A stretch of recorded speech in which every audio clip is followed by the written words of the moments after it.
এখন বাজে সন্ধ্যে 7টা। টিভি দেখতে একদমই ভালো লাগছে না, আর কিছুই ভালো লাগছে না। কি করা যায় কিছু ভাজাভুজি খেতে ইচ্ছা করছে। আইডিয়া তো ঘরে যেসব সবজি ছিল তাই দিয়ে তৈরি হচ্ছে এক নতুন রেসিপি।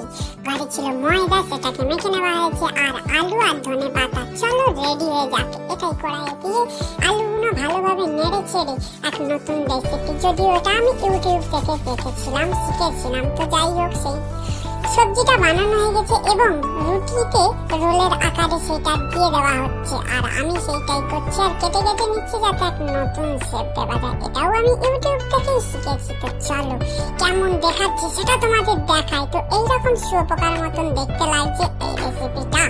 তো সবকিছুই তৈরি হয়ে গেছে, সবটাই বানানো হয়ে গেছে। এবার দেওয়া তেলের পালা।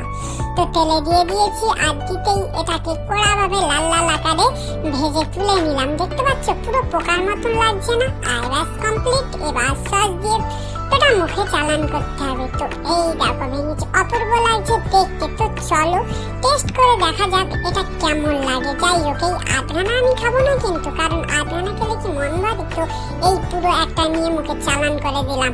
আর গরম তো মুখে লেগে গেছে, আর কেমন যেন একটা উপরটা পড়ে পড়ে গেল।